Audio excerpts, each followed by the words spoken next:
This half hour sponsored by the City of Brantford.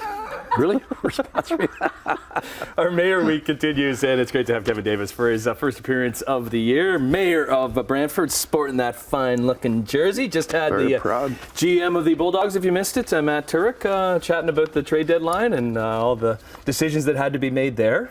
Your thoughts? Well, I wear this proudly. This is actually the very first Brantford Bulldogs jersey.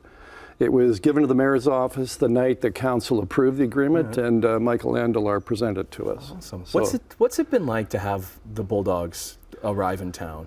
It's excitement. Yeah. It's generated a lot of excitement and pride in our community that we now have after 40 years when we last had an OHL team. So there's a lot of community pride. There's certainly all the spin-off in terms of the economic benefits of having 3,500 people come to a particular spot in our community at least once or twice a week. Because that wasn't there before. It wasn't there before. Right. And it's almost like become a gathering, a weekly gathering for our community. Yeah, okay. And then going forward, talks are to try and keep them. Yeah, we're looking at a sports entertainment center proposal, whether we can proceed with that. Because I think to keep the Bulldogs long term, it's pretty clear we need a new arena. Our arena is 60 years old. It's too small, and it has a lot of issues with it, particularly those who have physical mobility issues. It's not totally accessible because it was constructed 60 years ago. Yeah. And the fact that it is 60 years old and at some point needs to be replaced. Okay. Well, we're going to have you on. We'll talk lots about the Bulldogs. We want to talk about what's on the table in a second. Let's get to the budget because that's what everybody's talking about. How coming? It's been a real challenge because primarily because of inflation and our community growing, like a lot of communities in southwestern Ontario. And for the last 3 years, we've had tax increases in Brantford about half the rate of inflation. In fact, last year, our tax increase was 2.9%, the lowest of any major city in Ontario when inflation was 7 or 8%.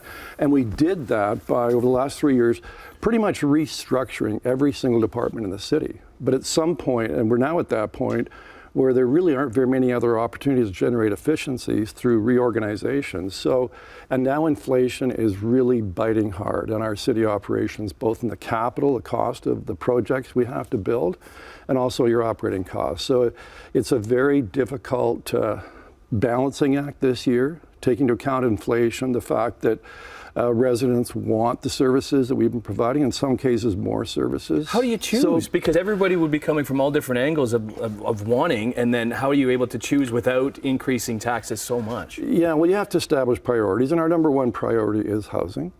And that's very, very expensive because we have a very ambitious plan for building housing. Because you have the space to build. Yeah, we still have to service it though.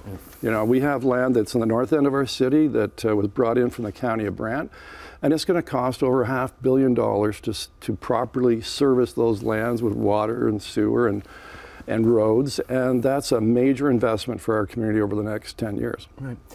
The community has really evolved over time, and the example that you brought for us today is that. Yes. What is in this basket? Well, first of all, I noticed that you had some mayors from the Niagara region bringing a couple of trinkets they picked up on the way to the studio.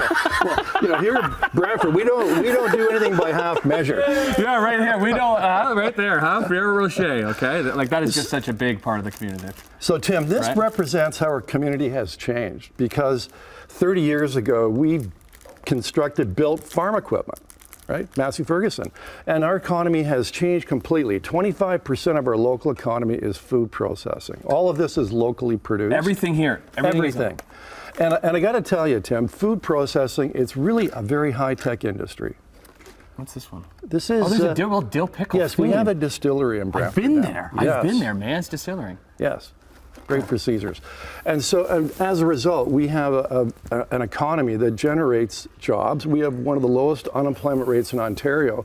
And when you have food processing as that manufacturing base, you're almost immune from economic downturns because people, they need food products. Right. I love you calling out Matt Cisco and Mayor Jim Diodati for just coming to the studio because this is from their community. They brought it just for me, too. Yeah. Well, I don't have to share any of this either, I also brought a hat for you. Oh, what do you got? Office of the Mayor. Oh, Office of the Mayor. I thought I was going to say Mr. Mayor. Let me open this up. Look forward to having you here with us for our Mayor updates. And I have a hoodie here for Annette. Oh, okay. Thank you. Oh, there. Oh, it's in there. It's in there. Right there it is for you, Annette. Okay, good stuff. I know the Bulldogs play tonight. They play the 67s. You're doing a road trip to Barrie to watch the Bulldogs tomorrow. Yeah, we're going. It's a fact-finding mission. Fact-finding. Oh, I see. You Okay. see, we want to look at their arena. More Morning Live coming up after this. Thanks, Kevin.